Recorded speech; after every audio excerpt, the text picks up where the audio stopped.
Hello PSM Sports Team, I'm back in Moscow, and before the games resume later today, it's been a chance to go around and speak to some of the organisers of this World Cup. Just at the FIFA hotel here in the Russian capital earlier, I noticed the Russian Foreign Minister Sergei Lavrov had been in for meetings with the FIFA officials. Also down there was the CONCACAF president Victor Montagliani. He was reflecting on just why there are no CONCACAF region teams left in this World Cup.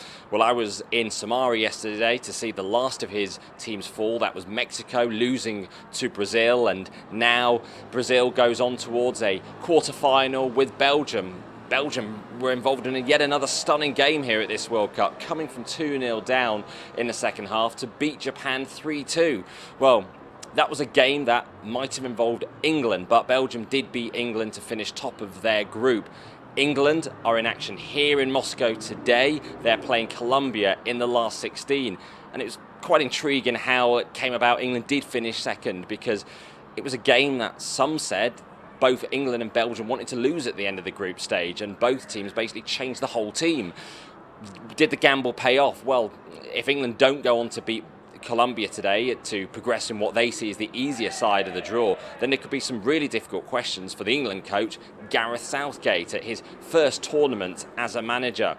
Well, but in England, they do have the tournament's leading goal scorer still, Harry Kane. Despite missing that final group stage game, he's still on 5 goals. He's leading the way, and one of the players behind him, Cristiano Ronaldo, has already gone home. So that's one competition for the Golden Boot ruled out.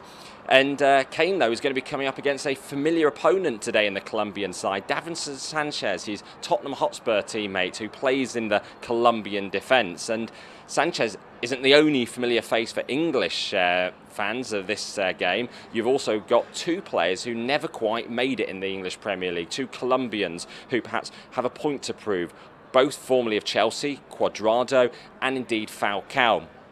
And they're coming up against an England side that, well, hasn't won a knockout stage game at a major tournament since 2006. It's a real torrid record for them at major tournaments. For Colombia, well, they reached the quarter-finals in 2014. It's their best ever showing at a World Cup. England, of course, have actually won the competition back in 1966, and there's real momentum you sense back from England that this young side has the ability to progress far. Certainly now they see themselves on this easier side of the draw.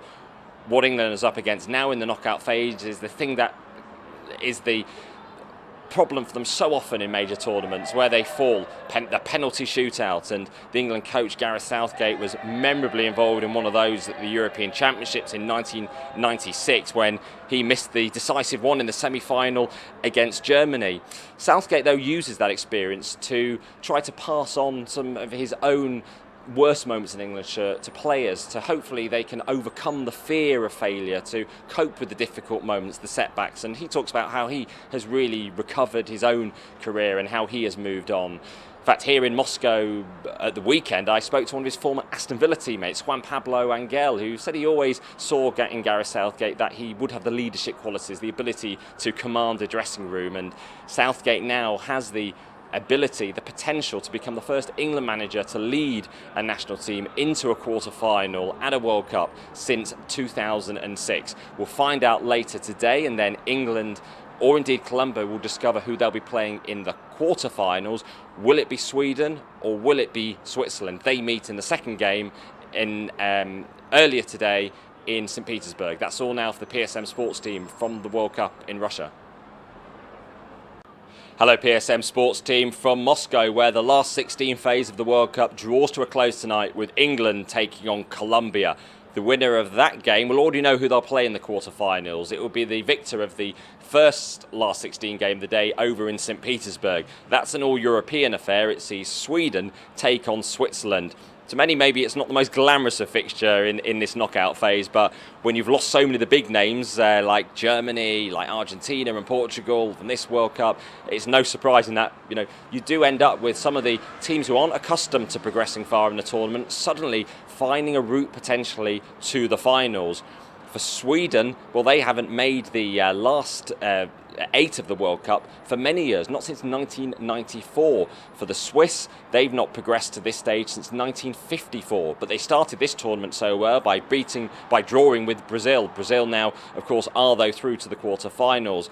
For Sweden, if they do advance at this tournament, there might be one man not so happy. You might sort of struggle to join in the celebrations. Zlatan Ibrahimovic, the player who has one of the biggest egos in the game and who said a World Cup without Zlatan isn't a World Cup at all. Well, Sweden have shown they're coping without him so far by reaching the last 16. Can they, though, beat a Swiss side who are ranked 6th in the world? The Swiss wanting to show that their ranking is justified by advancing and staying alive in this World Cup. Well, we'll find out later today. That's all now from the World Cup in Russia for the PSM Sports team. So yeah, have a go through.